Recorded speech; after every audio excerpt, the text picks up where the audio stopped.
So growing up, I was a crybaby growing up. Okay. And then I had to toughen up. So I went through a stage where, because I was a mama's boy, and you know, I would cry easily. And then I had to go through a stage where I had to learn how to hold back my tears, and you can't cry, and you got to be a man. And so now I'm going through this phase of my life where I'm creating this external hardness because I'm trying to make sure I don't come across as this soft dude, like a whatever. Yeah. So now I create this thing in my mind where you gotta be true, stop crying, and I messed up with my first two children with that, about making sure they have this hard exterior, like you don't. Then I ran across it was an interview. I think it's a guy named Jason Wilson. And he was on the Breakfast Club, and he was doing an interview. Now this guy's like triple black belt and all this kind of stuff. And he started talking about how, now this is a guy that probably can whoop everybody in America, 101.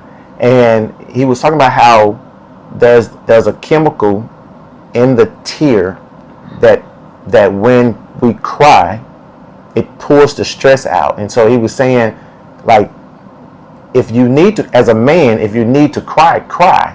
Because what's happening is that we have these young men who are going around and they don't know how to express themselves or when to express themselves. They don't know what to do with all of these emotions. And so he had this acronym. You want me by you? He had this acronym of THUG, which is traumatized humans unable to grieve. So you have these young dudes that they are traumatized humans unable to grieve, and what we're seeing in our community, this is the harvest of trying to tell these guys, you got tough love, you can't do this, and these guys don't know, and they're having PTSD because they're growing up in the hood with gunshots and violence and all this kind of stuff, and so ain't no man there to help them process it. Right. You know, for them to tell them what to do with those feelings. Yeah. How to get it out. Because now, you know, like you said, cutting the lawn was it was therapy for you. Yeah. Well, they're not cutting the lawn anymore. Mm-hmm. They are not giving coping mechanisms. Yeah. And I would say not just men, even women too. Like, we don't know how to cope. But I think there are a lot more things out there for women than there are for men.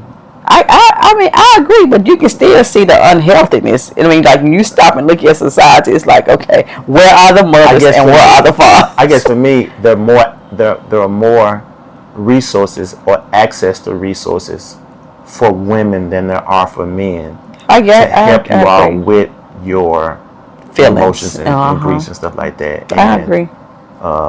It wasn't.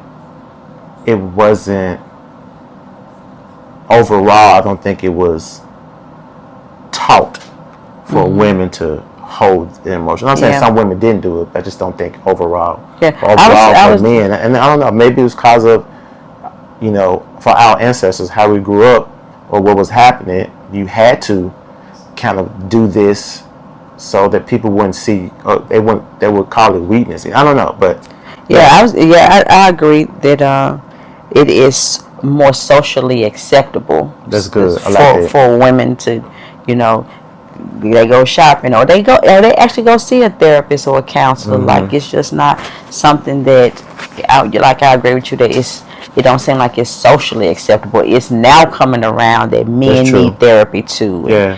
They need to, you know, a break and whatever. So it's like we are restructuring those systems to include both parties, because at the end of the day, even though you're a man and I'm a woman, we are humans, and you have feelings, I have feelings. Like, that's what make us human. Yeah. And so